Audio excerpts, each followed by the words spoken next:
Terrorists win. Hey everyone, Rob here from Fire Team 6, and today we're going to talk about teams. Best way to do this is to tell you about my team, Fire Team 6, let you know how we established it and kind of how we do things. Our team was established in 2008 by myself and another player named Vance. Vance's call sign is Echo 4. My background is all law enforcement and SWAT. Vance's background is he's in the Marine Corps. He's a veteran of First Gulf War.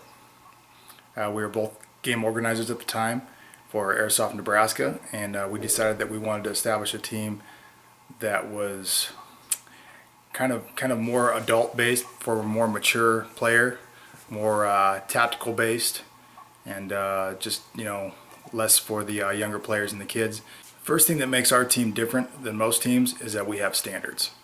That sounds very derogatory over the teams, but in general, most airsoft teams do not have standards. Basically, if you show up and you have a gun, you're on. Here's a patch, if you got $5, you're off to the races.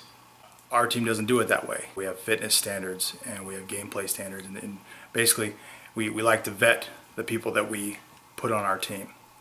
Does that mean that if you're 5 pounds overweight, you don't have a shot at getting on our team? No, that's not that big a deal. It's still recreational activity at the end of the day. But if you're 40 pounds overweight, yeah, you don't have a chance in hell. Lose some weight, come back when you're fit. Quick note on positions. We don't have captains and presidents and vice presidents and all that. We don't have any of that. On the field, every member of our team is an equal.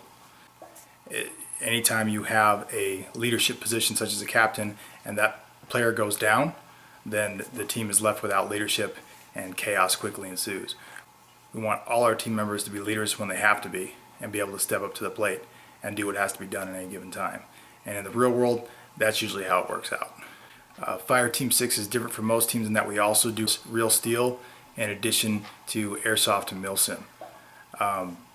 It's usually about 25% real steel, about 75% airsoft, but we do, depending on the weather and what's going on, sometimes it's more like 50-50. So we have range days and we don't really have training days. I don't waste time training with airsoft and shoot targets with BBs. It's boring to me. If we're going to be training, we're going to be training real steel, shooting targets, with real firearms and getting our reps in that way. When we're looking for people that we want to have on our team, we prefer players with previous military or current law enforcement or current military, but that's not to say that that is an absolute requirement to get on our team. A lot of our players have no law enforcement, military, tactical background whatsoever, and take them under our wing. We teach them some tactics, some basic small arm skills, and they do great. And some of our better players have no background in it whatsoever. So once again, it's preferred that you have military or law enforcement background, but definitely not required.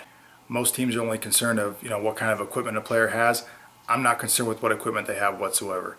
I can find a gun for you to borrow for a while till you get your gear squared away. I can loan you a gun. I can loan you equipment. I can't change your mindset. So our concern is more how a player plays, not the equipment that they have. A lot of people ask me what's the process to get on Fire Team 6, and we don't do it like most teams. We don't take applications. Basically, we keep an eye out for players that impress us, that we think have the right mindset that we're looking for, that play aggressively, are interested in tactics, and more mature players. And then if we think that someone has what we're looking for, myself or Vance will approach that player and say, hey, do you want to join our team?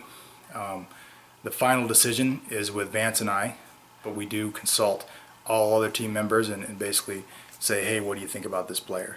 One of the main things we look for in a player is their mindset and their personality.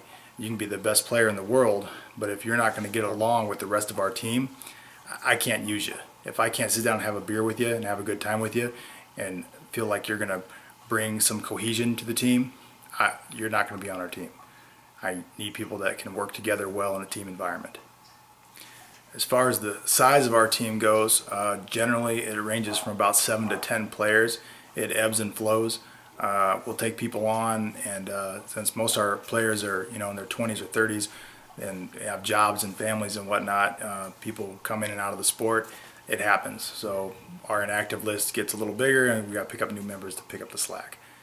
But generally speaking, we have 7 to 10 members, which is a lot smaller than most airsoft teams out there. And that's primarily because we have a lengthy vetting process. And when you have a long vetting process and you have standards, you're going to have a harder time pulling lots of numbers. That's about it for teams. You guys got any questions, comments, questions on how we do things on Fire Team 6? Please feel free to put them in the comment section, and I'll answer them as best I can. Thanks.